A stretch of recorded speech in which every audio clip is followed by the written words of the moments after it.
Entonces, si ustedes se vienen a la parte del calendario de las actividades de esta semana, traté de ponerles todas las actividades ahí para que les quedara más fácil ver cuáles son las actividades que tienen que hacer para el curso esta semana propiamente. Entonces, si se vienen acá, tenemos para esta semana las tutorías de siempre. Entonces tenemos la tutoría de hoy, la tutoría del jueves. Y luego vamos a tener otras actividades. Entonces, bueno, primero que todo me gustaría preguntarles cómo les fue en el primer quiz que hicieron. ¿Qué tal les pareció? La semana pasada tuvieron que haber hecho el primer quiz, que el quiz era sobre el tema de incertidumbres.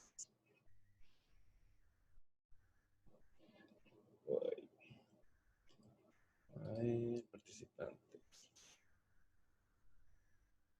En principio ya están todos aceptados.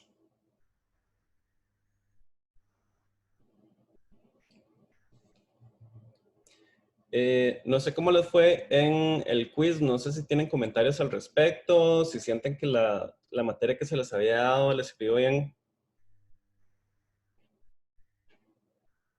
Si tienen reclamos o si piensan que tenían algo bueno y que está mal calificado, recuerden que pueden realizar el reclamo si le toman un... De hecho, ya esta semana pueden ver, a partir de hoy pueden ver cuáles eran las respuestas correctas en principio. Entonces pueden revisar si tienen la respuesta correcta o si nada más fue un error de una coma o algo así por el estilo. Y pueden hacer el reclamo con el coordinador. Entonces, en la carta al estudiante está el correo electrónico del coordinador. Entonces pueden sacarle una captura de pantalla a la pregunta y esa captura de pantalla le agregan además en el correo su nombre, su número de carnet y en qué grupo están. Y entonces eso se lo envían al coordinador para que él proceda a ver si el reclamo procede o no. Bueno, recuerden que esta semana también tienen una tarea. Entonces,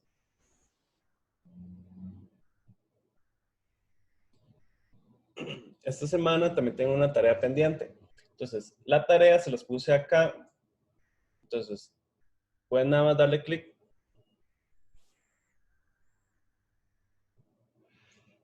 Si en la pregunta tenían que poner unidades o les estaban pidiendo que escribieran las unidades y si ustedes no las pusieron, entonces estaría incompleta su respuesta. Porque recuerden que siempre las unidades van a ser muy importantes.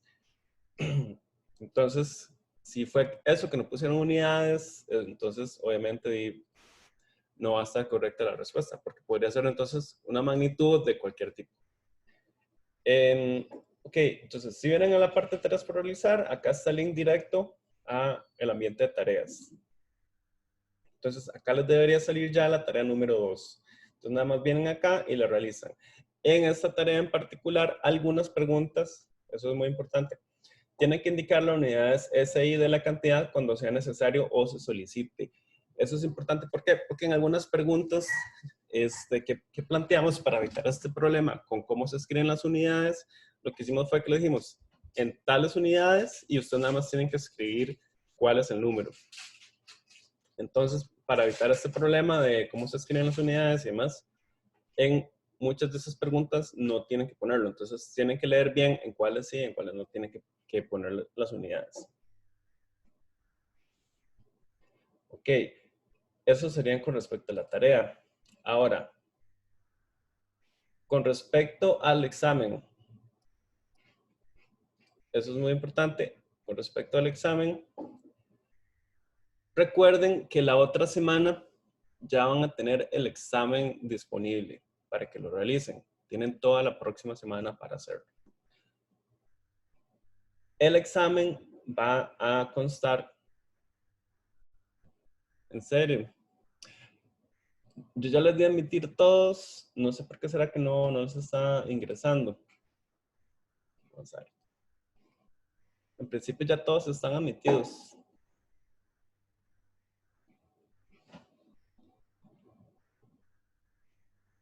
No sé si es que está tardando. Yo presiento como que este Zoom, que es ligado a mediación virtual, funciona un poco peor que el que estaba usando antes, que era una cuenta con licencia. Entonces, podríamos considerar volver como a la cuenta de Zoom que estábamos usando, o sea, como el tipo de reunión que les estaba haciendo al inicio, que como que funcionaba mejor.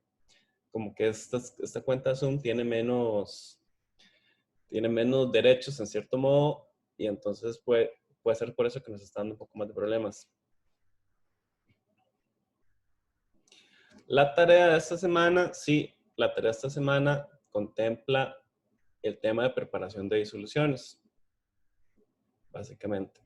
Entonces, la tarea contempla todos los temas que estamos viendo esta semana.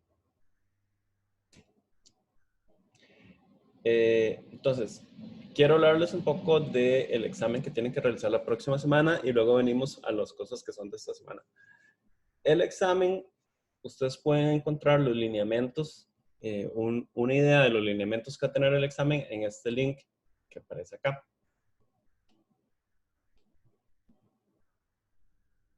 Entonces, estos son los lineamientos preliminares que va a tener el examen. Entonces, van a disponer de una semana para responderlo. Acá tienen que escribir los nombres de sus grupos. Son problemas todos de desarrollo y tienen que poner todos los cálculos. Tienen que ir todo con el número correcto de cifras y unidades SI. Y se van a rebajar puntos si no cumplen con ese requerimiento. Van a tener que nombrar un coordinador de sus grupos respectivos. Eso es para que se vayan organizando. Tienen que nombrar un coordinador y el representante del grupo deberá subir en el entorno virtual del profesor respectivo, sección de exámenes, actividad del examen, un documento combinado del formulario y resolución del examen y la autoevaluación del desempeño del grupo en formato PDF, tamaño máximo 512 megabytes, con el siguiente título, siglas del nombre completo del profesor, número de grupo y lo que se muestra acá. Y tienen que... Sí. Ahí dice que hay que mostrar todos los cálculos y razonamientos. O sea, uno podría dar una foto. Puede ser una foto de lo que están haciendo, pero la foto al final, todo el documento tiene que venir en formato PDF. Ok. Bueno. Lo importante es siempre y cuando que al final todo venga en formato PDF. Y que cumpla con todos los requerimientos que vienen en el documento. Entonces, después tienen que aceptar la declaratoria y elegir el botón de envío para este examen antes de que se considere como enviada la tarea del grupo. Una vez enviado el documento, no hay oportunidad de modificación. Asegúrense de enviar la resolución definitiva. No se acepta la entrega del examen por correo electrónico sin excepción. Y se inspeccionará automáticamente el documento para detectar indicios de plagio. En caso de que el profesor o asistente detecte plagio entre grupos, el caso se elevará a la cátedra para ser evaluado y llevado a instancias superiores. Acá viene la distribución de los puntos del examen. Entonces, puntos obtenidos por cada problema. Entonces, el examen que vamos a pasar nosotros va a tener 5 problemas. De esos 5 problemas, ustedes van a tener que escoger 2 de esos problemas. Y entonces, 3 de esos problemas. O sea, van a tener 5 problemas y esos tienen que escoger 3 problemas para resolver. Y entonces, aparte, con base en la solución de esos 3 problemas, se les va a poner una nota. Ahora, ahorita vamos a hablar después cómo va a ser la nota. Ahora, esos son los lineamientos del formato del documento entregable. Entonces, deben subirse en el entorno virtual en formato PDF para que los asistentes tengan acceso a los exámenes. Preferiblemente los lineamientos para entregar en formato manual deben sugerir, no entiendo qué sí. Puede ser manual o puede ser digital. Entonces, manual es para las personas que tengan, digamos, problemas como de accesibilidad tecnológica, que tal vez no tengan una computadora disponible, etc. Entonces, pueden presentarlo también en versión manual. Entonces, lo que quiere decir manual es resuelto a mano, ¿verdad? Y deben escanear la resolución del ejercicio y no se aceptan imágenes separadas. La resolución debe estar en un solo documento. Tienen que estar escrito de manera clara. Tienen que cumplir con este encabezado que dice acá. tienen que mostrar todos los cálculos realizados a mano. El razonamiento tiene que estar redactado. Y si se requieren referencias bibliográficas para sus respuestas, también tienen que utilizarlos. O también pueden hacerlo en formato digital. En caso de formato digital, tienen que seguir todos estos lineamientos que están acá. Se penalizará errores en la ortografía y se penalizará por el cumplimiento de los lineamientos anteriores. Y va a haber, ustedes van a tener que hacerse una calificación entre ustedes. Entonces, se van a poner una nota que va a estar entre 0 y 3 a los miembros de su grupo. Entonces deben anotar el nombre completo y carnet de cada uno de los integrantes y ver el siguiente cuadro de distribución de puntos, donde ustedes van a decidir el puntaje de sus compañeros entre 0 y 3. Y se aceptan valores intermedios, por ejemplo, 0,5, 1,5, 2,5. Entonces, ¿qué va a pasar? Para cada uno de sus compañeros, ustedes van a poner el carnet, el nombre y qué puntaje tiene su compañero en la resolución de cada uno de los problemas. Y luego sacan un promedio de esos notas que ustedes les dieron.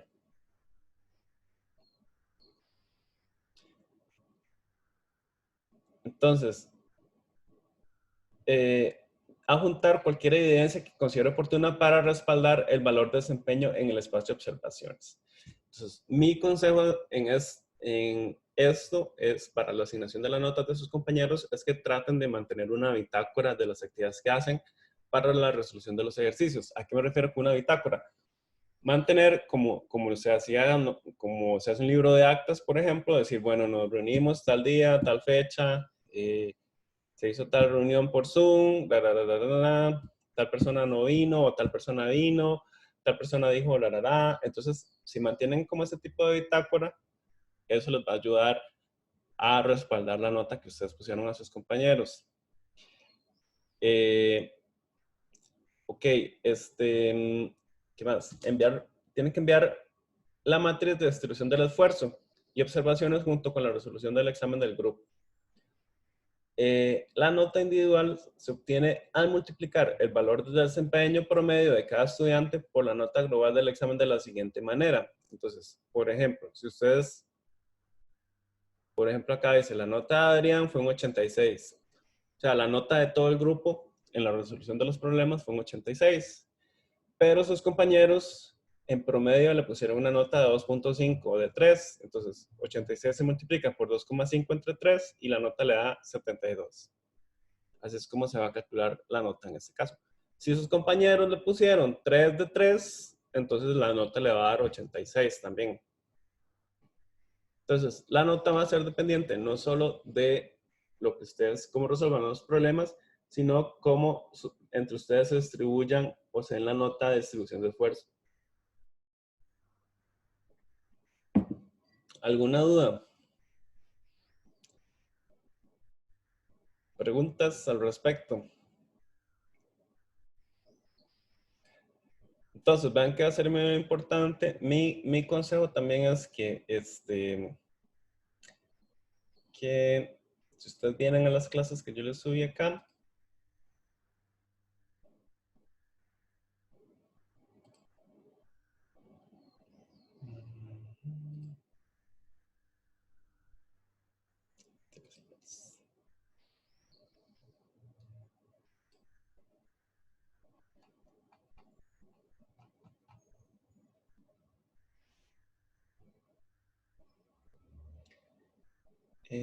la parte del paso a Profe, paso. Sí. ¿hay alguna forma o alguna aplicación para uno poder hacer esto, digamos, de meter entre raíz o de poner paréntesis cuadrados y, digamos, no Eh, sé, en como la forma digital, o es que si no, ¿cómo hace uno en Word para Word tiene un editor de ecuaciones. editor de ecuaciones? Vea, voy a enseñarle.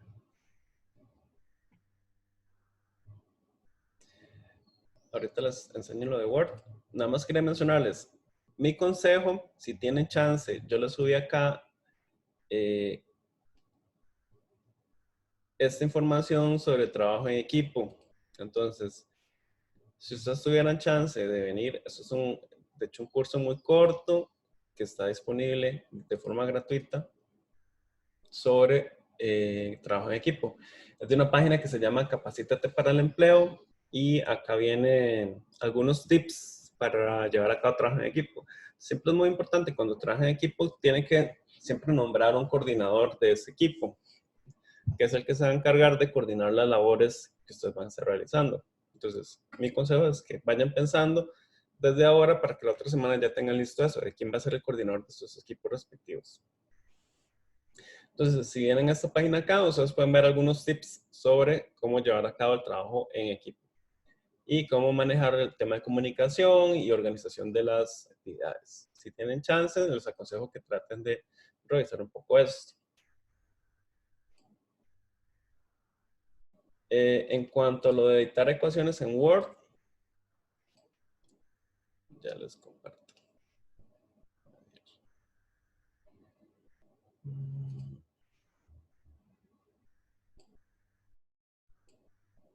Ok, si ustedes vienen acá y les dan a insertar, entonces acá le va a surgir la opción de ecuación. Entonces, si ustedes le dan acá, le da a insertar nueva ecuación y acá ustedes tienen la opción de escribir cualquier tipo de ecuación que se les ocurra. Acá tienen opciones de fracciones, acá tienen opciones de exponenciales o de cualquier otro tipo. Aquí tienen raíces, integrales. Aquí están todos los corchetes que se requieren, etc. Entonces, en principio Word debería ser suficiente en caso que ustedes requieran hacerlo en forma digital. Podrían hacerlo simplemente así.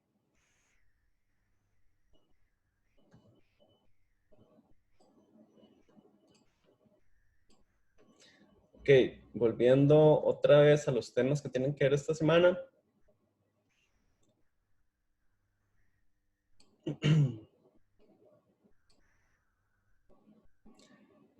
Lo otro es que si quieren ir practicando un poco sobre cómo llevar a cabo el examen o cómo irlo resolviendo, acá también les subí un ejemplo, les subimos a todos 2 ejemplos de preguntas de examen. Entonces, si vienen acá, acá pueden ver el ejemplo 1 y el ejemplo 2 de cómo son, de qué tipo de preguntas van a venir en el examen. Entonces, mi consejo es que se organicen con sus grupos para ir resolviendo estas preguntas que les pusimos de práctica para que ya se vayan ajustando en su trabajo en equipo para la próxima semana, cuando van a realizar el examen, puedan hacerlo de forma más coordinada. Entonces, si tienen dudas de, por ejemplo, la resolución de este examen, etcétera, también me pueden hacer consultas. Bueno, resolución de esta práctica, digamos. También me pueden ver consultas. Vean que la resolución de estos problemas son problemas que tienen, digamos, la idea es que son problemas más orientados a problemas de la vida real y que entonces ustedes tienen que buscar soluciones que son, digamos, que requieren de criterio y que requieren de un poco de creatividad también y coordinación con sus compañeros de grupo. ¿Alguna consulta? ¿Sí me están escuchando?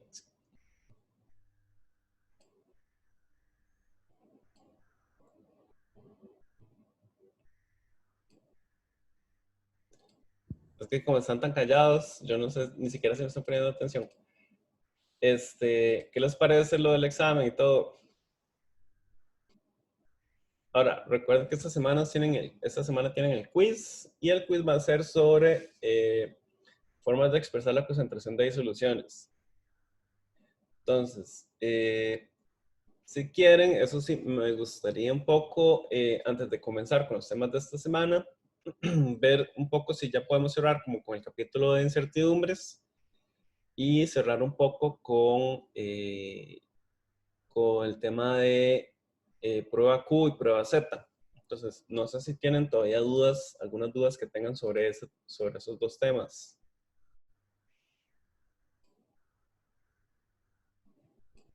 Profe, yo tengo una pregunta. Bueno, que en las tareas, bueno, en la práctica que usted nos había dado,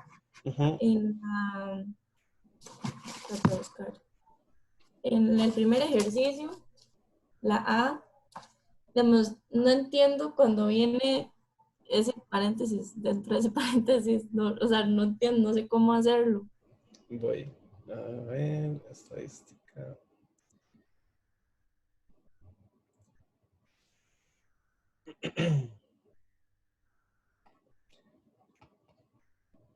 Sería el ejercicio 1, sería. Ajá.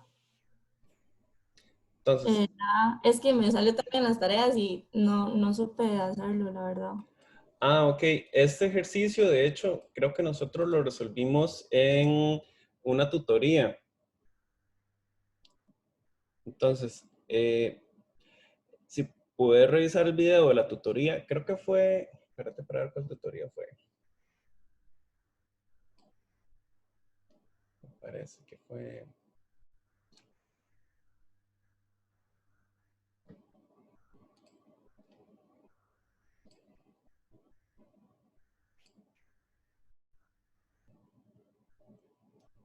Sí, de hecho fue en la primera tutoría. En esa tutoría de acá, de hecho yo resolví ese ejercicio. Ya te digo cómo, en qué parte está. Creo que estaba más adelante.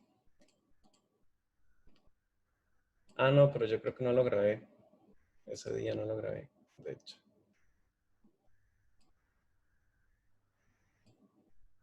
No, no lo grabé. Ok, entonces, si quieren, puedo hacer un pequeño repaso de este tipo de ejercicios, entonces.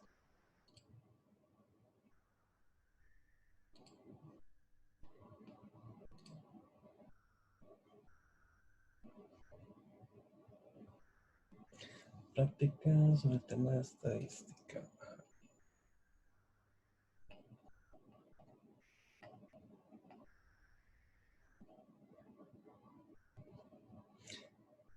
Entonces sería este problema de acá. Voy a descargar el toque.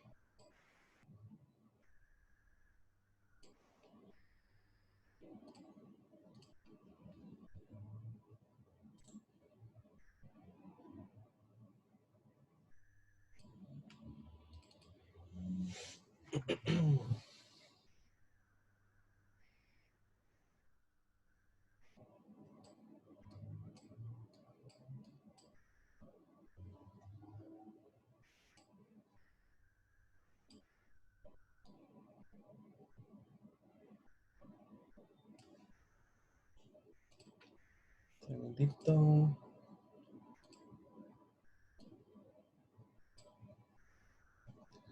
Ok.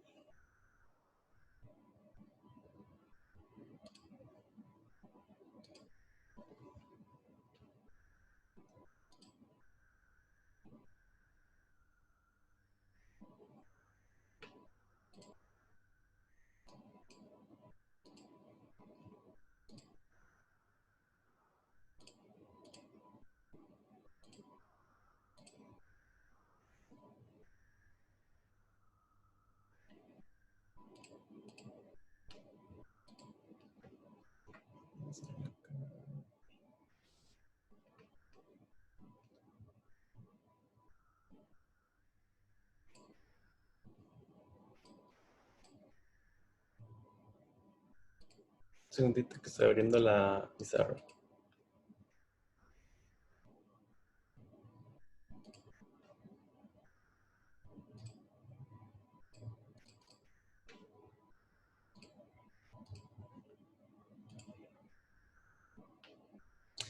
Mientras se termina de abrir la pizarra, no sé si, creo que alguien me mandó un correo con otra pregunta. Espérate para ver cuál era.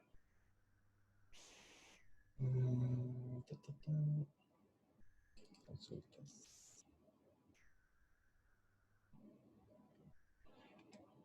La pregunta 3 dice que también tenían dudas.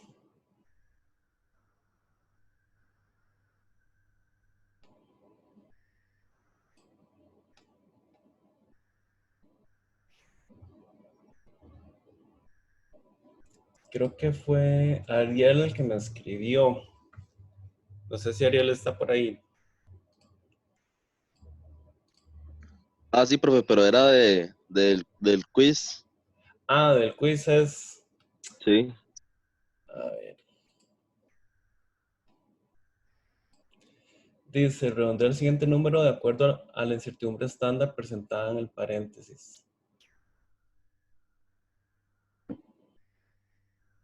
Ok, vamos a darle compartir a él.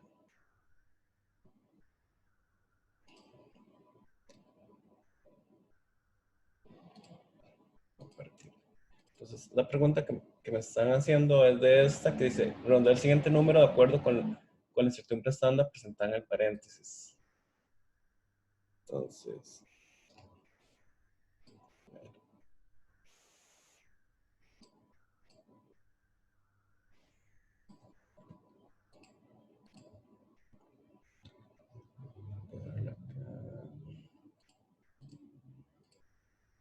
entonces dice, es 1356 y entre paréntesis 10. 1356 y entre paréntesis 10.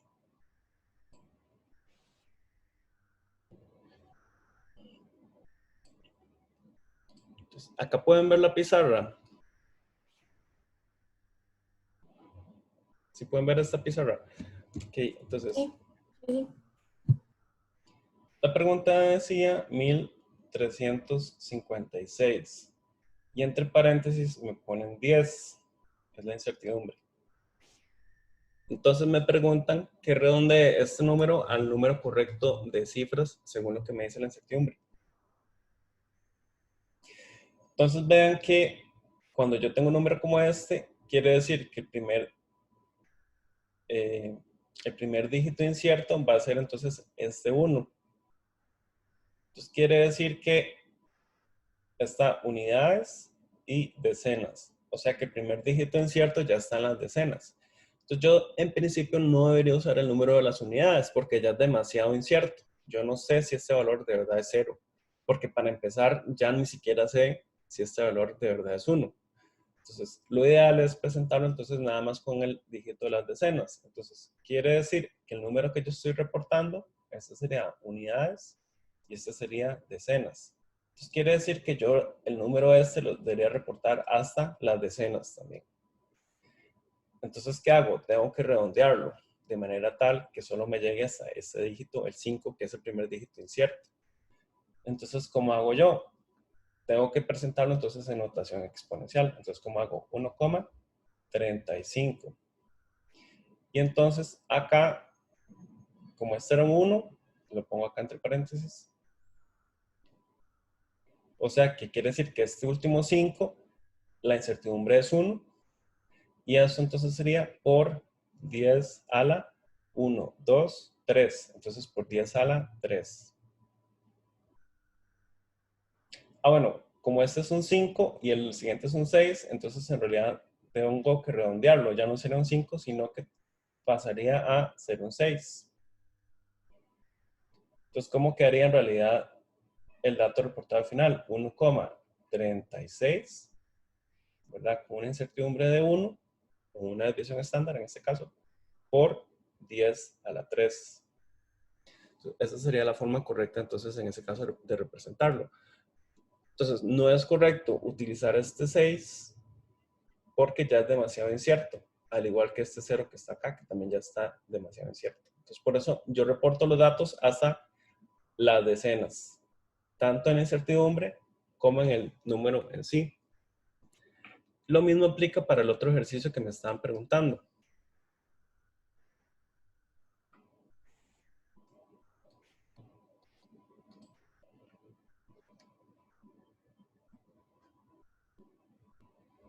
El número entre paréntesis es la desviación estándar del número, exactamente.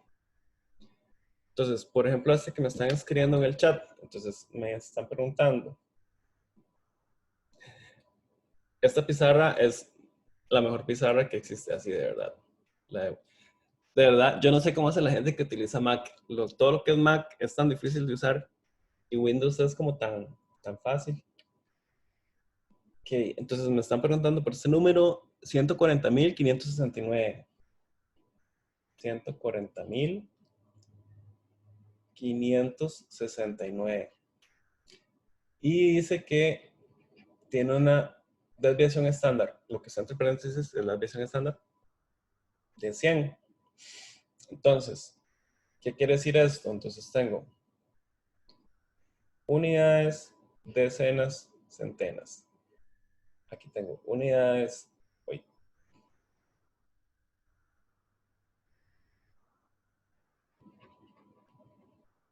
No se borra. Bueno. Voy a tacharlo nada más.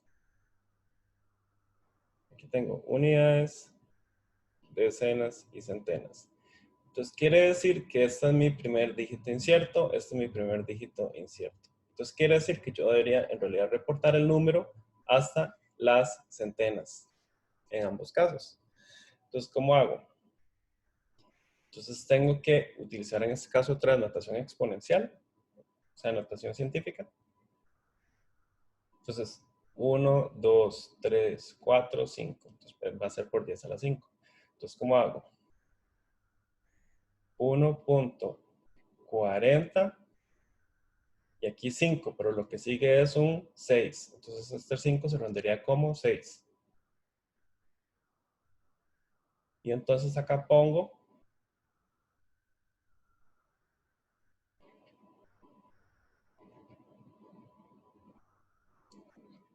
sería la forma correcta, 0,01 por 10 a la 1, 2, 3, 4, 5 por 10 a la 5.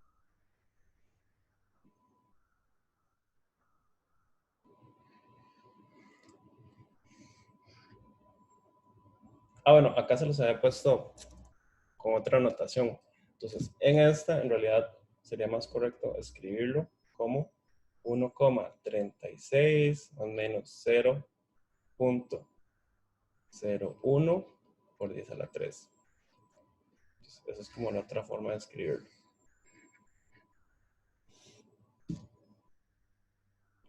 Ah, sí, me faltó un 0 acá, perdón. Esperen para borrar. Ya, ahora sí me borra. Sería 0,001 por 10 a la 5. Entonces tiene que quedar de manera tal que sea este dígito y este dígito también. Entonces, ahora sí, con el problema que la otra compañera nos estaba preguntando. A ver. Control C, Control V. Ahora aquí está. Entonces, este es el otro problema.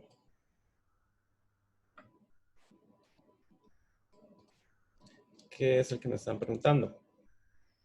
Entonces, ¿cómo hago para resolver un ejercicio como este? Entonces, lo más fácil es, primero, tengo que resolver, es una resta. Entonces, primero, resuelvo la resta, pero recuerden que este dígito que está acá también corresponde a mi desviación estándar, ¿verdad? Esta es la desviación estándar. Esta es la desviación estándar. Pero esta desviación también está elevada por 10 a la menos 8. Y esta también está elevada por 10 a la menos 7. Entonces, ¿cómo resolver un ejercicio como este? Lo primero que hago entonces va a ser resolver la primera parte, que es solo la resta en sí, que es esto de acá. Entonces, hago 1.02 por 10 a la menos 7 menos 5.24 por 10 a la menos 8. Esto me va a dar 1.02 por 10 a la menos 7 menos 5.24 por 10 a la menos 8. Esto me da como resultado 4,96 por 10 a la menos 8. Ahora, como esto es una resta, ¿cómo hago para combinar las incertidumbres? Entonces, recuerden que las combinaba como al cuadrado. Las elevo al cuadrado y le saco raíz. Entonces, ¿cómo hago? 0,02 por 10 a la menos 7 al cuadrado más 0,03 por 10 a la menos 8, esto elevado al cuadrado. Y saco raíz. Entonces, ¿esto cuánto me daría? 0,02 por 10 a la menos 7 al cuadrado más 0,03 por 10 a la menos 8 al cuadrado, raíz. Esto me da 2 por 10 a la menos 9.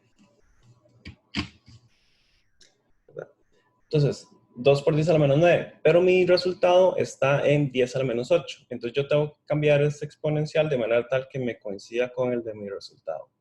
Entonces, 2 por 10 a la menos 9 es lo mismo que 0,2 por 10 a la menos 8. Aquí con menos. Entonces, ¿cómo hago para reportar mi resultado? Quiere decir que, vean que los dos ya están por 10 a la menos 8. Mi primer dígito incierto está en el primer decimal. Quiere decir que acá mi primer dígito incierto también va a estar en este primer decimal. Entonces quiere decir que yo tengo que redondear hasta acá. Entonces, si el siguiente es un 6 y este es un 9, quiere decir que lo tengo que redondear a 10. Como lo redondeo a 10, entonces me quedaría de la siguiente forma. Sería 5,0 y aquí, entre paréntesis, 0,2. Todo esto por 10 a la menos 8. Entonces, esa sería la forma correcta de representar ese resultado. No sé si con eso ya les quedaría más claro. ¿Quién era la compañera que me había preguntado?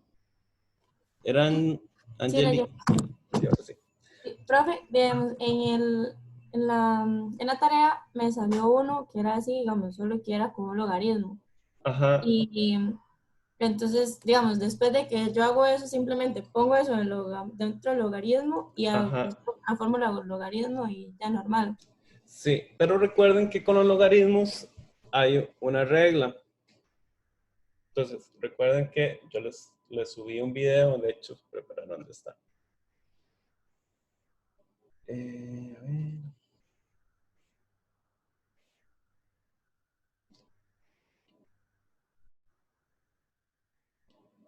Expresiones estándar. Ajá.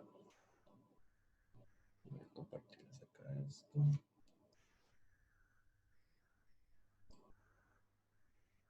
Entonces, si ustedes vienen acá, yo les hice este video explicando un poco lo de logaritmo y antilogaritmo. Que no sé por qué me está corriendo.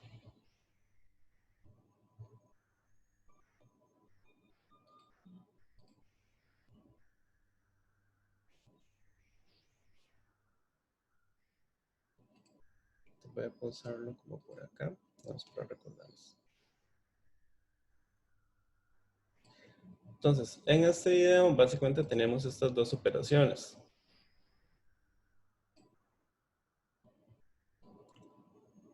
Entonces, por ejemplo, si yo tengo acá logaritmo de 6,022 por 10 a la 23, entonces, este número que está dentro del logaritmo tiene 1, 2, 3, 4 cifras. Entonces, cuando yo saco el logaritmo, lo que está antes de la coma logaritmo, eso se llama la característica. Eso no cuenta como cifras, porque de hecho esa característica corresponde al exponente. Entonces, el exponente no cuenta como cifras. Lo que queda delante del logaritmo es lo equivalente al exponente y por eso no cuenta como cifras tampoco. Entonces, lo que cuenta como cifras es lo que está después de la coma. Entonces, por eso, si acá yo tengo 4 cifras, cuando saco el logaritmo, tengo que poner 4 decimales para tener también 4 cifras.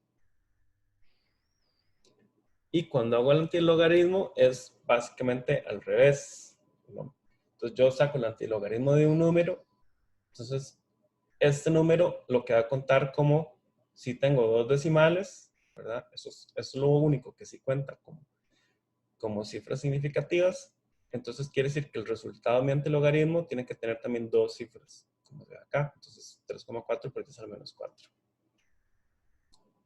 Entonces eso es lo que tienen que tener en cuenta. Que entonces cuando yo tengo una expresión a la que se le ha sacado el logaritmo, entonces lo que cuenta como cifras va a ser únicamente lo que está después de la coma. Porque la característica no cuenta como cifras significativas. No sé si con eso les aclara un poco la duda. Sí, profe, muchas gracias. Ok, por allá. Entonces, ¿alguna otra duda con el tema de incertidumbres? Profe, yo le mandé ahí en el mismo correo donde usted vio, ahí hay otra pregunta también. Ok, dice... en la pregunta 3... No entiendo por qué hay que dividir la repetibilidad entre raíz de 3 si la repetibilidad no se divide entre nada. A ver. ¿Quién me está hablando? ¿Era Ariel? Sí, Ah, bueno. Entonces, a ver, ¿cuál era la pregunta?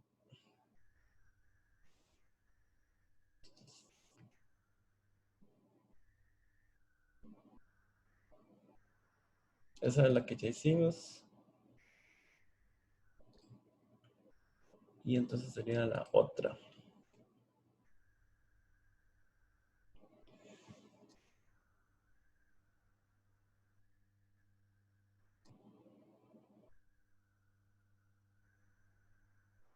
Ajá, entonces me dicen, la pregunta dice lo siguiente. No sé si ahí lo están viendo, pero para ver si lo comparto.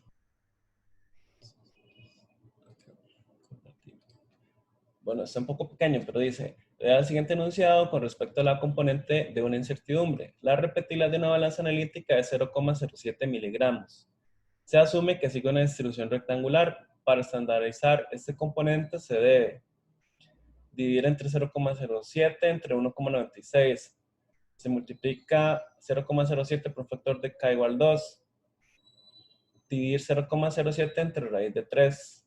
Entonces, la respuesta correcta sería la C, dividir 0,07 entre raíz de 3. ¿Por qué? Porque en el enunciado me están diciendo que se asume que sigue una distribución rectangular. Recuerden que una distribución rectangular quiere decir que entonces tengo que dividir entre raíz de 3. Porque quiere decir que la distribución de los datos es como un rectángulo. O sea que todos los valores son igualmente probables. Entonces, por eso es que en ese caso lo que se tiene que hacer es dividir entre raíz de 3. Vean que este es un caso inusual, pero que yo tengo que hacerle caso a lo que me dicen en el problema en sí. A pesar de que es una repetibilidad, si me dicen que la repetibilidad sigue una distribución rectangular, yo debería hacer caso a lo que me están diciendo en la información y entonces dividir entre raíz de 3. A pesar de que es poco usual que la repetibilidad suceda esto. En todo caso, yo le recomendaría que tal vez intente hacer el reclamo porque es un poco confuso desde ese punto de vista, porque normalmente es poco común que una repetibilidad tenga que dividirse entre raíz de 3. No sé si es un caso que puede existir en la vida real en realidad. Entonces, podrías considerar tal vez por lo menos hacer la consulta al coordinador, porque sí me parece que está un poco rarilla la pregunta en ese sentido. ok, profe, gracias. ¿Qué más? No sé si alguien tiene alguna otra duda con el tema de incertidumbres.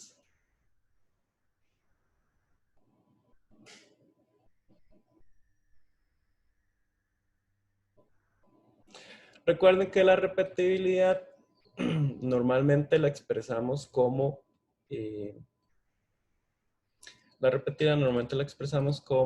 la desviación estándar de la media.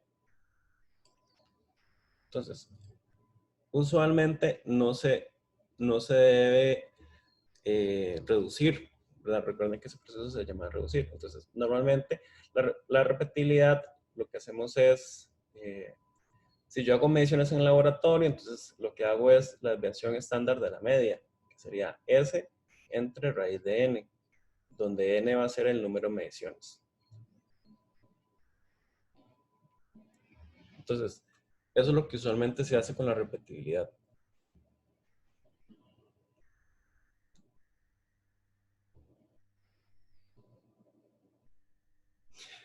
Según la siguiente información para una balanza analítica, repetibilidad y tolerancia. Calcule la incertidumbre estándar de la balanza analítica. Ok, entonces me están preguntando por acá.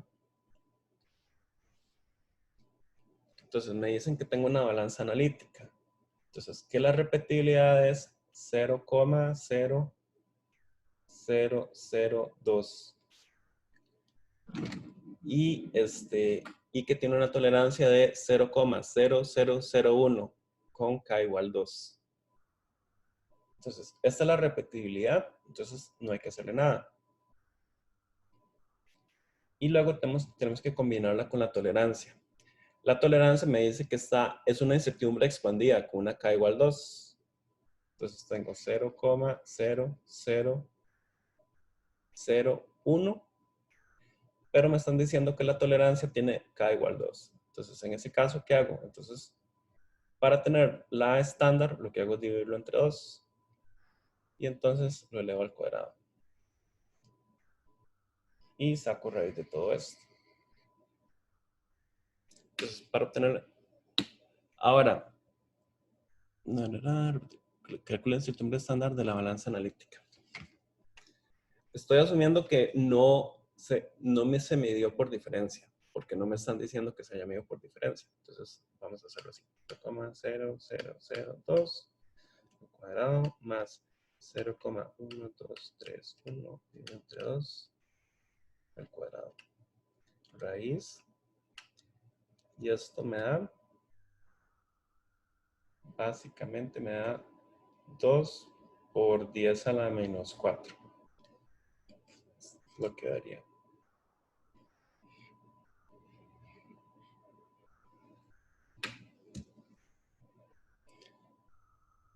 Me están preguntando otra. A ver.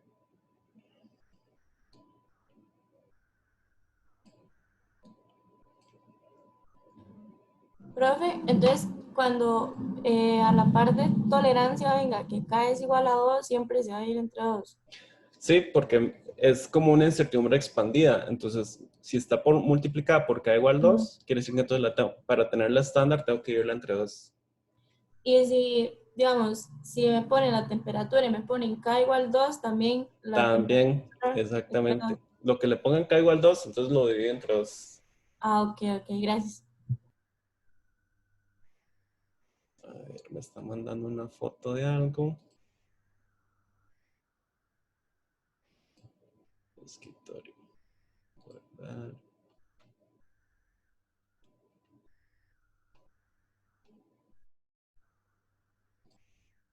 A ver.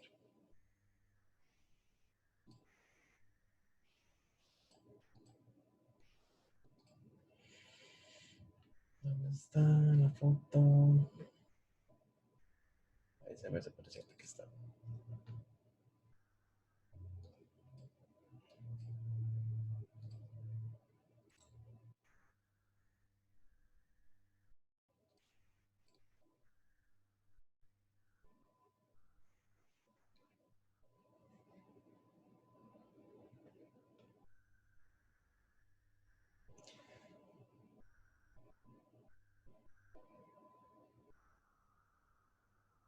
Ah, ok.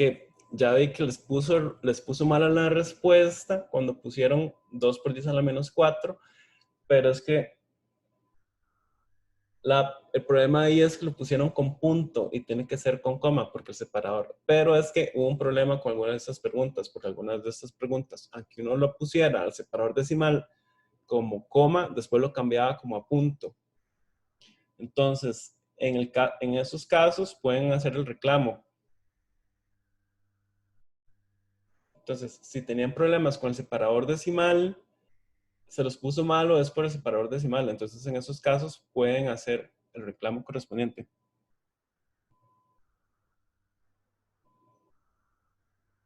Siempre resuelvan todo hasta el final, cortan las cifras significativas. Eso es lo ideal. Como hasta el puro final cortan las cifras, porque se van cortando por partes, van arrastrando, digamos, ese corte en cada paso, y entonces al final el resultado les va a dar diferente.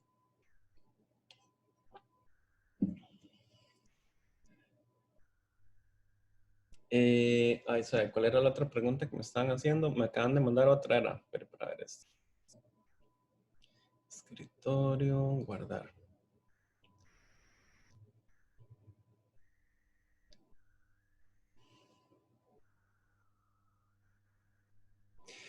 Los reclamos tienen que escribírselos al coordinador. Entonces, en la carta del estudiante viene el correo del coordinador. Entonces, toman esa captura de pantalla de la pregunta y les envían al coordinador cuál es el reclamo y también ponen su nombre completo, su carnet y en qué grupo están. Así es como sería el reclamo. A ver, ¿cuál es la otra pregunta que me mandaron?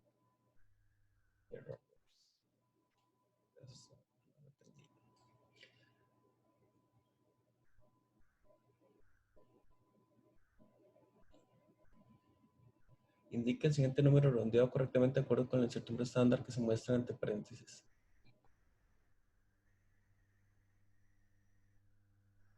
Ok, sí. Sí, en la segunda pregunta que me mandas, voy a compartirla acá.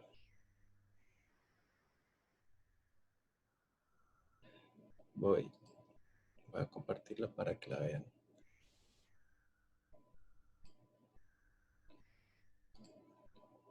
Entonces, sería esta pregunta. Ah, no, esa no es. Mentira, mentira.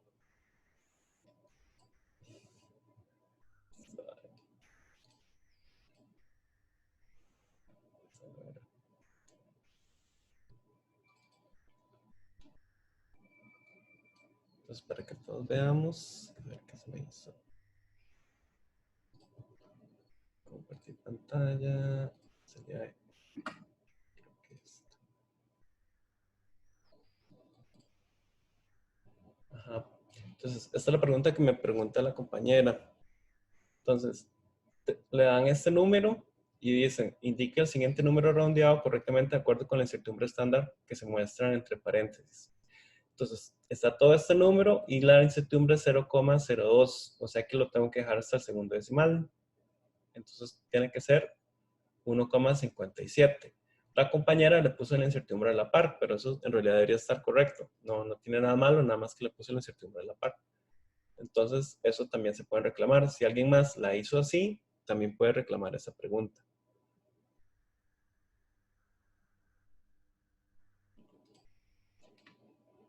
¿Alguna otra duda? Los reclamos, recuerden que después de una evaluación, eso está reglamentado por el régimen académico. Entonces, en la carta del estudiante está la información sobre cuándo pueden hacer los reclamos.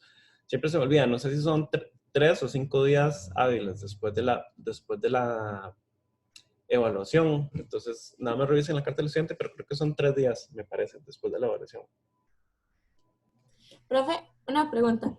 Cuando tengo la temperatura, no me dicen que K es igual a 2, ni que hay 95% de confianza. No pongo nada, digamos. Tienen que asumir que la distribución es rectangular y entonces lo divide entre raíz de 3. Si no le dan información en alguna pregunta sobre la distribución, entonces lo que se asume es que es rectangular, o sea que todos los valores tienen la misma probabilidad. Y entonces se divide entre raíz de 3. Ah, ok. Gracias. Profe, y si no dan el coeficiente de expansión térmica, porque por ahí salió una en las tareas que no venía y yo lo asumí, 2,1 por 10 a la menos 4. Ajá. En principio deberían dárselo porque uno a veces no necesariamente lo puede asumir. Entonces, si no se lo dieron, podría, y la tuvo mala por algo relacionado con eso, podría intentar reclamarla también. Porque también deberían Sí darle. la tuve buena, Ah, bueno. pero está raro que haya que asumir ese número, sí. Ah, sí, yo no me acordaría. A mí acá rato se me enreda, de hecho. Pero bueno. Sí, para la próxima sería bueno que tal vez haga la observación como para corregir la pregunta para una próxima evaluación o así. Para nosotros corregir y ponerle eso. Podría enviarle como al coordinador esa información, tal vez. Ok, Dice, me están preguntando si puedo hacer una pregunta para una pipeta forada de 10 mililitros. A ver. Vamos a darle compartir.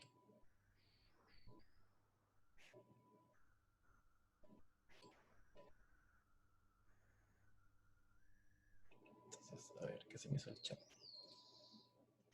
Me dicen que se tiene una pipeta forada de 10 mililitros. Entonces me dan los siguientes datos. Hay una pipeta aforada de 10.00 mililitros. Y tiene una repetibilidad que es igual a 0,01. Una tolerancia de 0.025 mililitros. Y una variación de temperatura de 3 grados centígrados con K igual 2. Entonces me dice que calcule la incertidumbre estándar para la pipeta. Esa es la que me está diciendo Camilo. ¿Era Camilo que me estaba hablando hace un rato?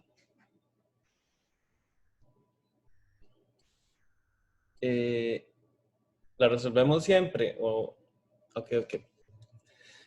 Entonces, básicamente, tenemos que tomar esas componentes. Sería repetibilidad, entonces hago 0,01 al cuadrado más la tolerancia, que sería 0.025, lo divido entre raíz de 6. Recuerden que los equipos volumétricos, la tolerancia sigue una distribución triangular al cuadrado. Y el efecto de la temperatura, entonces sería 3 grados centígrados por el volumen, que son 10.00, y esto multiplicado por 2.1 por 10 a la menos 4 sería. Vean que me dicen que K igual 2, entonces quiere decir que esto lo tengo que ir entre 2 al cuadrado y saco raíz de todo esto. Entonces, esta sería la forma de resolver en ese caso. Entonces, el resultado de esto sería la respuesta. Entonces, no sé cuánto será lo que hago. ¿Alguna otra duda con el tema de incertidumbres?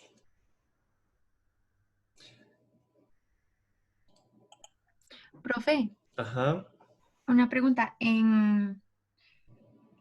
Cuando yo tengo multiplicaciones y divisiones, al sacar el S de Y entre Y, eso Ujú. también va sin cifras significativas hasta que yo multiplique el Y y Ajá. ya. Exactamente. Tiene que tratar de mantener la mayor cantidad de cifras en el S de Y y en el Y. Y hasta que los multiplica, ya ahí recorta las cifras. Pero es mejor mantener la mayor cantidad que pueda, para que no se vea afectado el resultado final, porque si va cortando usted una y otra, puede ser que al final afecte el resultado. Entonces, mejor dejarlas con la mayor cantidad de cifras y cortar hasta el final.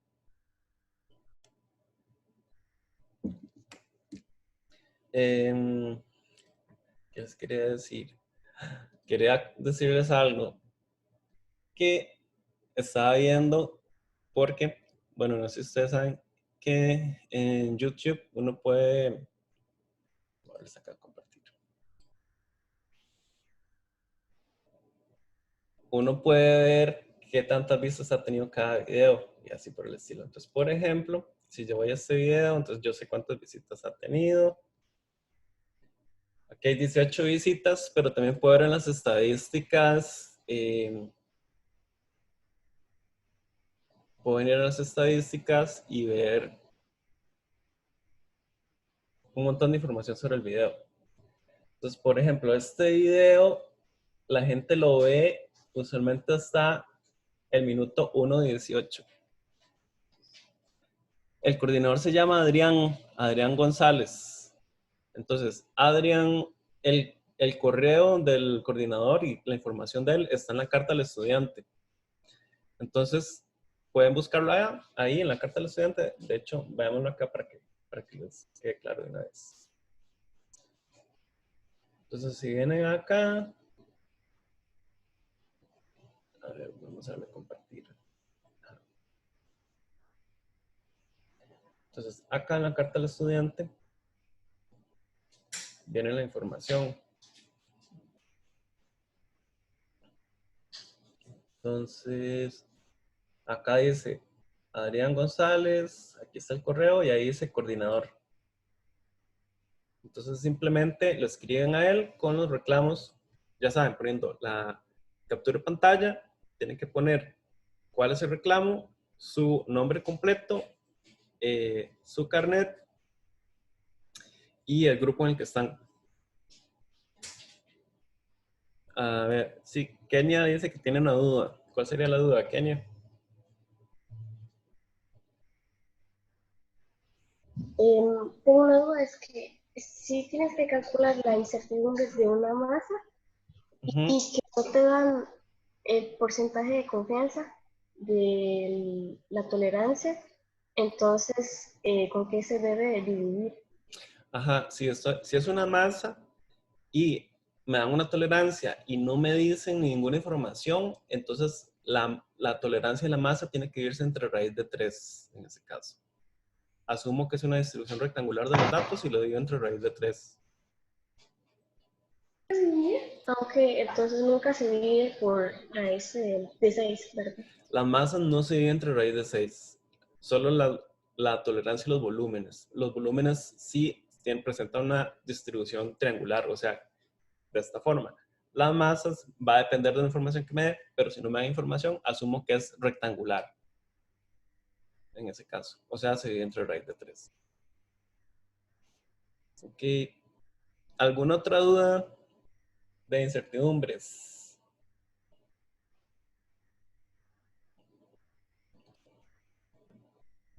Listo.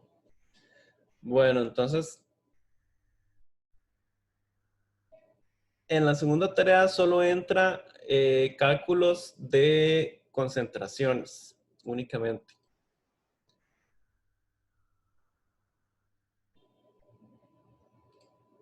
Entonces, las pruebas de rechazo sí van a ser evaluadas o pueden ser evaluadas en el examen en sí.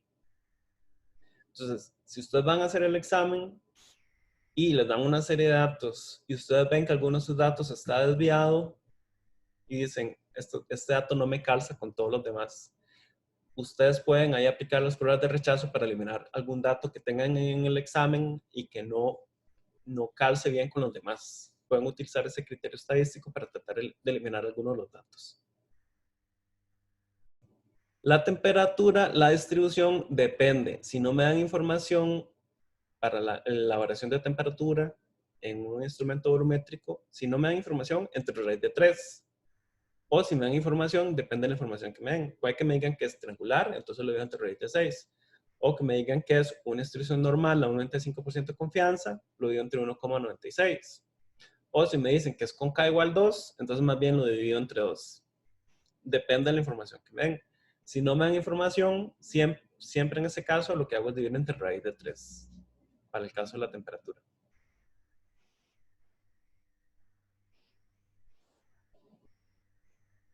Ok, entonces,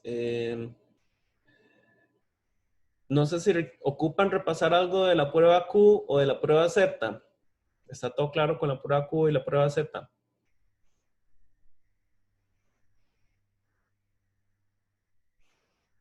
Entonces, algo que sí me han preguntado bastante es ¿cuándo aplican la prueba Q y la prueba Z? La respuesta a eso es que no hay una respuesta muy clara. Entonces, a veces va a depender del problema. El problema puede que le digan aplique la prueba Q o aplique la prueba Z directamente. A veces uno las usa por conveniencia. Si a usted le conviene eliminar el dato, a veces con una prueba se elimina y con la otra no. Entonces, usted utiliza la prueba con la que sí se elimina como una justificación estadística de la eliminación del dato. Entonces,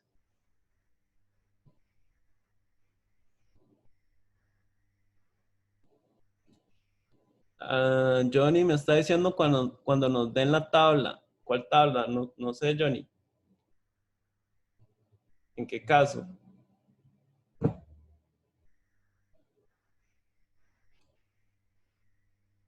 Para la prueba Q. Sí, digamos. Puede ser que el problema simplemente le pidan directamente, utilice la prueba Q y le dan la tabla con los datos para darle la eliminación. O puede, qué sé yo, por ejemplo, en el examen que ustedes van a hacer, que ustedes tengan datos anómalos. Que eso es algo que ustedes tienen que revisar primero. Cuando yo voy a hacer un análisis estadístico de unos datos, ¿qué es lo primero que tengo que hacer? Lo primero es, yo veo los datos y debo ver si los datos tienen sentido. Entonces, reviso los datos y digo, ok, los datos parece que sí son todos, pertenecen al mismo conjunto, que son todos parecidos. Si no es así, si por ejemplo en el examen ustedes les dieran una serie de datos y hay uno, qué sé yo, todos son como 10, tienen un valor de 10 y le dan un dato que es 50. Entonces, lo primero que hace uno es, bueno, este dato de 50 no entiendo si es parte de mis datos o no. Entonces, ¿qué hago? Lo primero que hago es aplicar pruebas estadísticas, ya sea la Q o la Z, y veo a ver si hay que eliminar ese dato. Y entonces, una vez que lo elimino, sigo el procesamiento estadístico de mis datos a partir del nuevo conjunto de datos, cuando ya eliminé el que no es parte de ese conjunto. Eso sería la idea cuando estoy haciendo esto en estadística, digamos, cuando estoy analizando estadísticamente mis datos. Ok, entonces, si no hay más preguntas de la prueba Q y la prueba Z, voy a repasar un poco lo de esta semana, que es, hay videos en YouTube de la prueba Q y la prueba Z. De hecho, si vienen acá a pruebas de rechazo, hay uno acá que ha hecho la profesora Marister, que este es de la prueba Z. Y hay otro acá hay otros dos que hice acá. Entonces, este es de la prueba Q y la prueba Z ambos. Y también del mención. ¿Qué pasó con la clase del jueves que no hicimos? ¿Quieren que repasemos entonces lo de la prueba Z?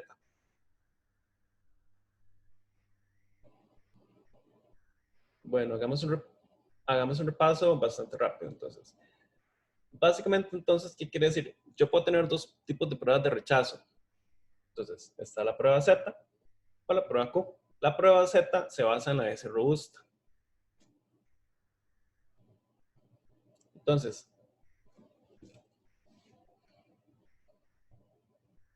vamos a ir acá un toque la pizarra.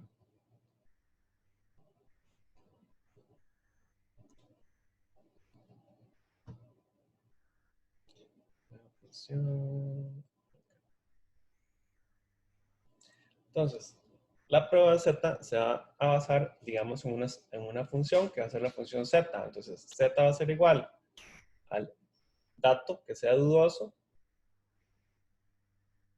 menos el dato de la mediana. Y esto lo divido entre la S robusta.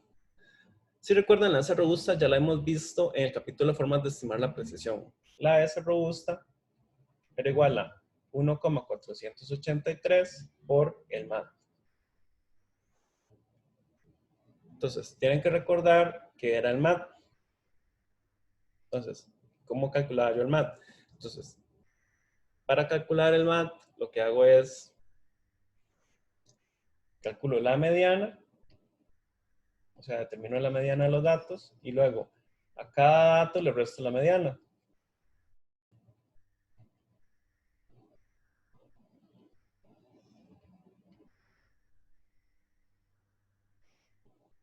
Y entonces me van a quedar esas diferencias. Y a las diferencias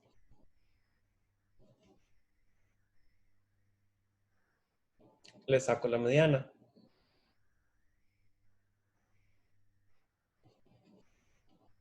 Entonces, eso me da como resultado el MAD. Entonces, esta prueba, entonces yo lo que voy a hacer es para ver si un dato dudoso, yo lo puedo eliminar de una serie de datos. Entonces, si este valor de Z es mayor que 2.5, entonces se puede eliminar el dato. Si no, entonces no tengo criterio estadístico, al menos con esta prueba para eliminarlo. Eso es básicamente en lo que se basa la prueba. Entonces, si yo quiero, si quieren ver un ejemplo al respecto, ya yo tengo este video que yo les subí acá.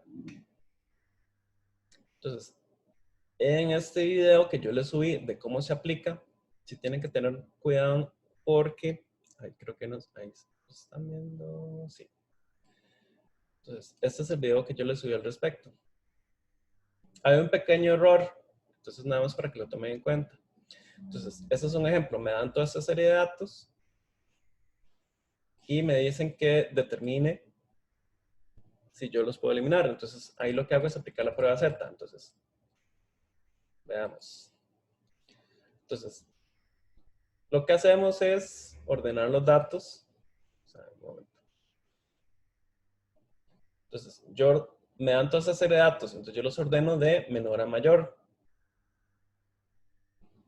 Y el de en medio dijimos que era la mediana. Entonces, 21,74 sería mi valor de la mediana. Entonces, yo procedo a cada valor, restarle la mediana y poner el dato en valor absoluto. Entonces, obtengo estos valores que tengo acá. Entonces, una vez que hago eso, entonces yo acomodo los datos de menor a mayor. Estas diferencias que obtuve, las acomodo de menor a mayor. Y el que está en medio de eso sería el MAT. Sería la mediana de las desviaciones. Mediana absoluta de las desviaciones. Por eso se llama MAT. Entonces, ese es el valor que yo pondría acá para calcular la S robusta. Este de acá, lo coloco acá, y entonces la S robusta sería 1,483 por el MAT. Y entonces, ¿cómo calculo el valor de Z? Sería mi dato dudoso menos la mediana entre S. Ahora, el dato dudoso siempre va a estar en un extremo. Siempre va a ser el mayor o el menor o el mayor. Alguno de los dos tiene que ser. Ahora, yo tengo que tratar de diferenciar cuál es el que parece que está más dudoso. Entonces, por ejemplo, aquí tengo 21,40 y el siguiente es 21,64. O sea que es una diferencia de 40 hasta 0,40 hasta 0,64. Mientras que acá este valor es 21,77 y el siguiente es 21,80. Entonces, vean que esta diferencia es más pequeña que esta diferencia acá. Entonces, el dato que parece más dudoso es el 21,40. Entonces, yo tengo que aplicar mejor la prueba al dato que está más alejado, o sea, el 21,40. Entonces, si aplico esa, la operación de la prueba Z, entonces hago 21,40 menos la mediana, ¿verdad? La mediana hemos dicho que era 21,74. Digo entre la S robusta, que es 1,483 por el MAT, que es 0,06, que lo hemos calculado acá. Entonces, eso me da 3,8. Entonces, quiere decir que como el 3,8 es mayor que 2,5, puedo eliminar este dato. Entonces, yo elimino este dato. Y entonces, ahora sí, si yo quisiera, por ejemplo, reportar ahora la mediana, tengo que eliminar totalmente este dato y ahora calcular la mediana con los 4 datos que me quedaron. O sea, ese dato lo elimino del todo, ya no lo utilizo más. Eso sería para la mediana. Ahora, la prueba Q es diferente. Entonces, la prueba Q, básicamente, yo voy a tener el dato, esa es la fórmula, tengo el dato atípico menos el dato que está más cercano entre el dato máximo menos el dato mínimo. Entonces, en la serie de datos que yo tenía, si yo me voy y me fijo otra vez en la serie de datos,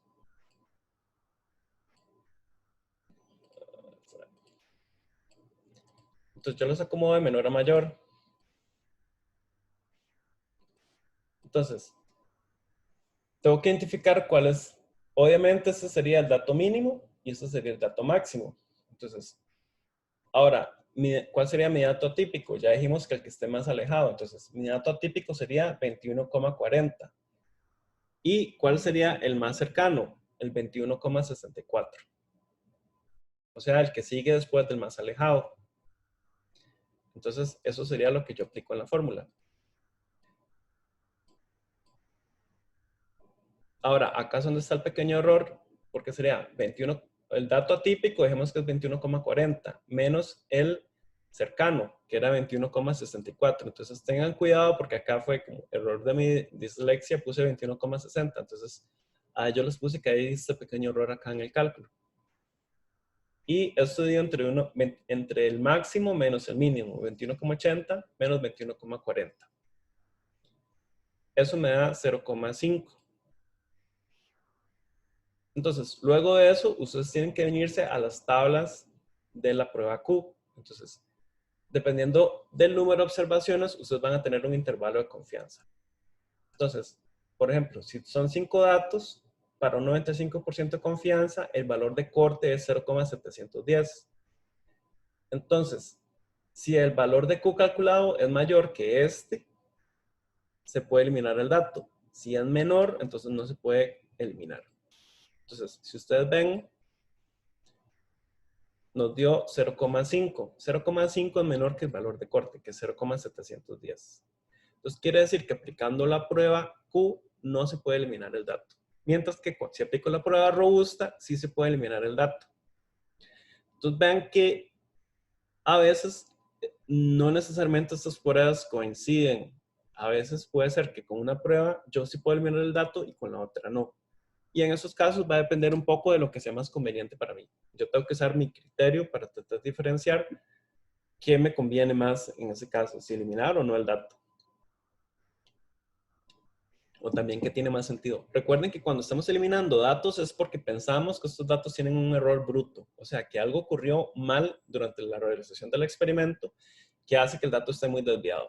Pero que no es un error ni aleatorio ni es un error sistemático, sino que es un error bruto, o sea, que yo hice algo mal en el laboratorio y no me di cuenta. Esa es la idea de usar estas pruebas estadísticas. Entonces, ustedes ahí pueden ver un poco los videos que les subí al respecto. Pero en realidad es bastante sencillo porque a final de cuentas es nada más seguir una fórmula, ¿verdad? No sé si alguna pregunta al respecto. En los ejercicios que tenían en la práctica de estadística que yo les había subido, ahí también hay problemas de prueba Q. Entonces, si tienen dudas al respecto, les aconsejo hacer esos problemas. Y si tienen más dudas, podemos en la siguiente clase tratar de aclarar dudas que tengan ya más específicas. Entonces, si no hay preguntas, acá también en esta presentación que hizo la profesora María Esther, pueden ver un ejemplo de prueba Q. Entonces, acá también está este ejemplo donde pueden ver cómo se aplica cualquier cosa. Entonces, para que lo revisen. Ok, y ahora sí, la materia de esta semana. Un poco. Para que vayan trabajando en lo del quiz. Bueno, en la tarea de esta semana.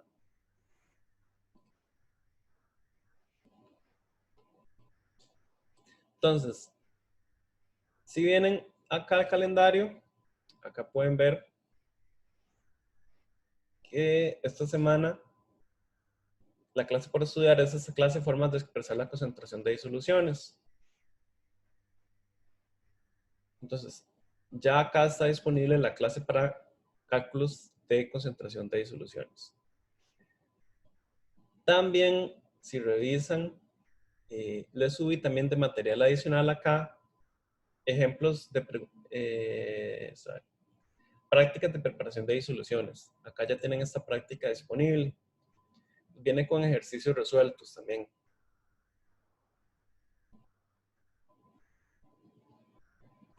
Entonces, esta es la práctica para preparación de disoluciones.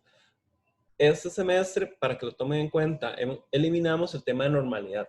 Entonces, los ejercicios que son de normalidad no tienen que hacerlos. Porque este semestre eliminamos este tema, para que lo tomen en cuenta.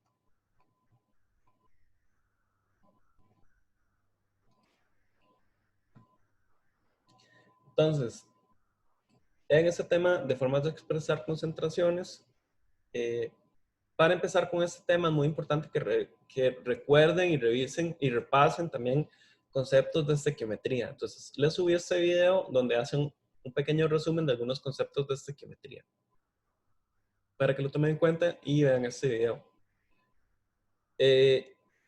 Y esta presentación que hizo la profesora María Esther sobre el tema de cálculos de concentración en química analítica. Entonces, ahí hay toda una serie de aspectos que deben considerar. Entonces, todas las unidades que debemos utilizar cuando calculamos concentraciones, lo ideal es que utilicemos unidades del Sistema Internacional de Unidades. Y aquí se hace un poco un repaso del Sistema Internacional de Unidades y cuáles son los prefijos y los sufijos, ¿verdad? Las equivalencias en volumen: 1 mililitro es igual a 1 centímetro cúbico, 1 litro es igual a 1 decímetro cúbico. ¿Qué es el mol? ¿Qué es el número de Avogadro?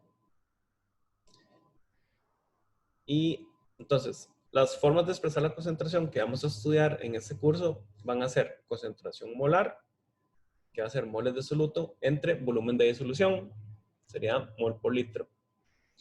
Ahora, importante, ya no se usa la M como unidad del SI. Antes, cuando uno quería poner molaridad, ponía una M. Ahora eso ya no se utiliza. Entonces, se pone concentración o concentración molar, pero no se pone M. O se pone las unidades de mol por litro. La otro tipo de formas de expresar concentración que vamos a usar es concentración porcentual. Entonces, hay diferentes tipos. Está porcentaje en masa, que va a ser masa absoluta entre masa de disolución por 100. Porcentaje en volumen, que va a ser volumen de soluto entre volumen de disolución por 100. Y porcentaje en masa-volumen, que va a ser masa de soluto en gramos entre el volumen de disolución en mililitros por 100. Esas son las tres formas. Ahora, en algunos libros, en el libro de hecho que ustedes utilizan, dicen porcentaje en peso. Eso está incorrecto. No es peso, va a ser masa. Entonces, no es correcto decir porcentaje en peso. No tiene ningún sentido decirlo de esa forma. En algunos libros, y de hecho en uno de estos videos que yo les puse, también a veces se pone M/M. Pero eso también no es como oficial. Eso es una forma más coloquial, digamos, de decirlo. M rayita M o M rayita volumen es una forma informal de hacerlo, en realidad. Entonces, acá de hecho lo dice. Aún se encuentra en textos o reactivos unidades, porcentaje de masa-masa, porcentaje de volumen-volumen o porcentaje de masa-volumen. Pero eso no es oficial, digamos. Esto puede generar confusión y por eso lo más correcto es decir porcentaje en masa, porcentaje en volumen o porcentaje en masa en volumen. Para que lo tomen en cuenta. Esta es la forma más oficial de hacerlo. De hecho, así es como lo sugiere hacer la IUPAC. Entonces, por ejemplo, si le dice que tienen hidróxido de sodio al 1% en masa, entonces lo que quiere decir es que tienen 1 gramo de hidróxido de sodio en 100 gramos de disolución. Si le dicen que tienen ácido sulfúrico 1% en volumen, entonces lo que tienen es 1 mililitro de ácido sulfúrico en 100 mililitros de disolución. Y si le dicen que tienen hidróxido de litio 1% en masa en volumen, entonces lo que quiere decir es que es 1 gramo de hidróxido de litio en 100 mililitros de disolución. Entonces, para que lo tomen en cuenta, es muy importante para la resolución de ejercicios. Otras formas de expresar concentración es en ppm, o sea, masa absoluta entre masa de disolución por 10 a la 6. Vean que las unidades de masa tienen que ser iguales en este caso. Y lo multiplico por 10 a la 6. O hay otras formas de expresarlo. Las ppm también es equivalente a ser miligramos por kilogramo o miligramos por litro. Pero esto solo, miligramos por litro, solo es válido cuando la densidad es muy similar a la densidad del agua. Es decir, en disoluciones muy diluidas. Si la disolución está muy concentrada, esto ya no aplica. Entonces, esto solo sirve para disoluciones muy diluidas. ¿Alguna duda hasta ahora? ¿Preguntas? Ok, concentraciones en partes por billón. Entonces, ¿cuándo son partes por billón? Va a ser masa absoluta entre masa y disolución por 10 a la 9. Entonces, tienen que tener cuidado acá porque en el libro lo escriben diferente. Entonces, en español lo usamos de esta forma. Entonces, ppb, y eso va a ser equivalente a microgramos por kilogramo. O puede ser microgramos por litro también. Pero nuevamente tiene que ser en disoluciones bastante diluidas. Y luego, otra forma de expresar la concentración es usando las funciones P. Recuerden que la función P va a ser menos logaritmo de la concentración. Entonces, por ejemplo, cuando usamos el pH. Entonces, El pH va a ser el menologarismo de la concentración de H+, pero puede ser también para otros iones. Por ejemplo, el PCl va a ser menologarismo de la concentración de iones cloruro también. Entonces, para que no se asusten si en algún momento le piden concentraciones en términos de P de una disolución. Lo que significa básicamente el menologarismo de la concentración, pero tiene que ser la concentración molar, o sea, en mol por litro. Eso sí, tienen que tomarlo en cuenta.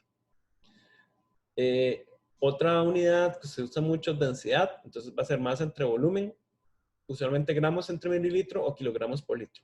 En el libro utilizan gravedad específica, pero ese término está en desuso. Lo que se utiliza es densidad relativa. Entonces, para que lo tomen en cuenta, el libro está desactualizado en ese sentido. Y les recomiendo mucho que repasen temas de estequiometría. De hecho, yo les había subido en la sección de repaso conceptos, hay también repaso conceptos de estequiometría. Y ustedes pueden, de hecho, hacer, acá viene algo que la profesora Maricel les había escrito, entonces un ejemplo de conversión estequiométrica. Entonces, para que lo revisen, pueden revisar este ejercicio. Y si tienen dudas, me preguntan en la próxima clase. Yo les había puesto, de hecho, en el ambiente virtual, en la parte de repaso de conceptos, yo les había puesto estas simulaciones. Entonces, este es sobre balanceo de ecuaciones, por ejemplo, y este es sobre reactivo limitante. Entonces, si ustedes van acá, de hecho, es como un juego, donde ustedes lo pueden usar para repasar esos conceptos. A ver si funciona.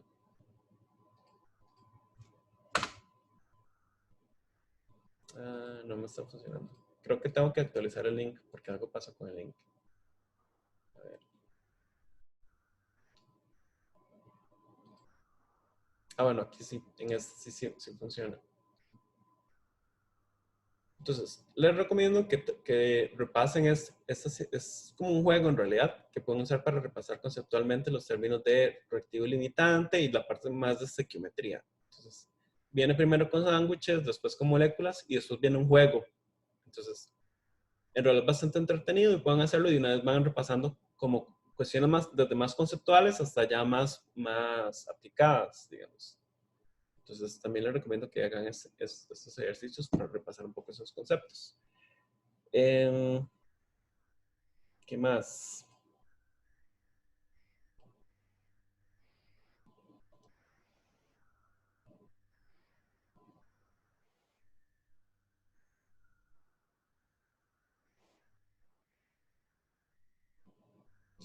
Entonces, acá van a tener, les subí varios videos con problemas resueltos.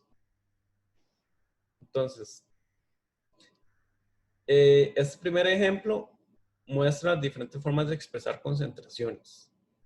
Entonces, es un ejemplo donde ustedes calculan desde concentraciones molares hasta porcentaje de masa volumen, ppm, etc. Entonces, este es un ejercicio bastante completo donde ven diferentes ejemplos de cómo pasar de un tipo de concentración a otro. También hay toda una parte que es de preparación de disoluciones. Entonces, hay toda una serie de aspectos a tomar en cuenta cuando estoy preparando disoluciones. Ahora, una pequeña corrección. En este video, cuando yo lo hice, yo se los puse acá como porcentaje MM, pero recuerden que eso es más coloquial, no es la forma oficial. La forma oficial es porcentaje en masa, porcentaje masa en volumen o porcentaje volumen. Cuando está así, MV o MM es más informal en realidad. Entonces, les aconsejo que revisen estos dos videos donde hay una serie de consideraciones que deben tomarse en cuenta cuando estoy preparando disoluciones en química analítica. Porque va a haber casos en donde yo tengo que estandarizar esas disoluciones. Y va a haber procesos que se van a llamar estandarización directa y también estandarización indirecta.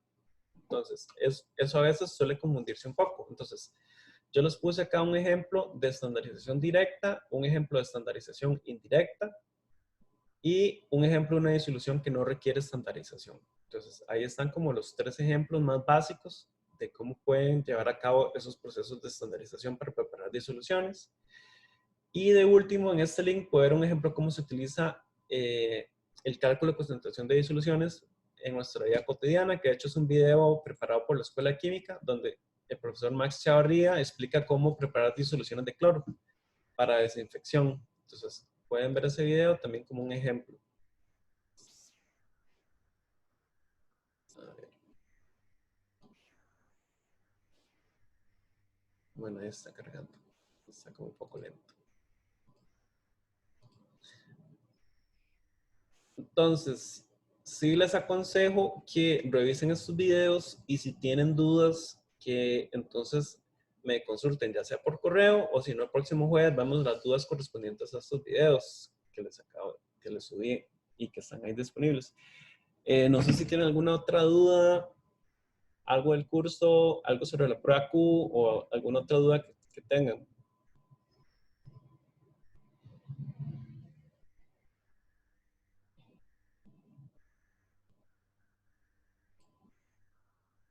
¿Sí me están escuchando todavía?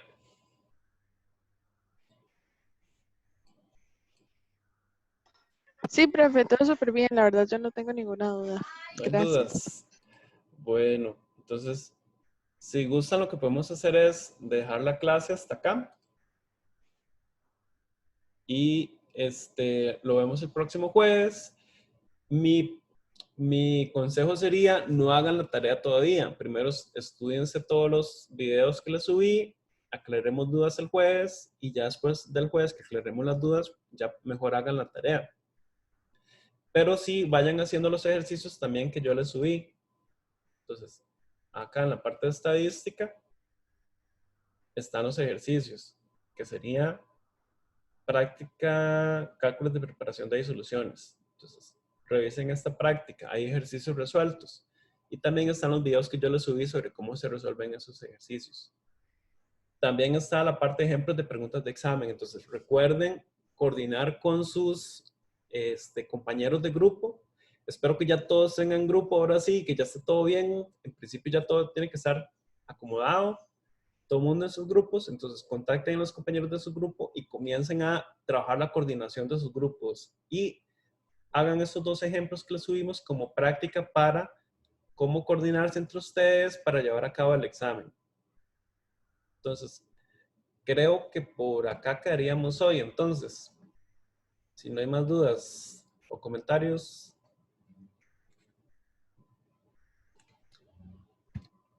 Listo, entonces. Bueno, entonces nos vemos el jueves, entonces.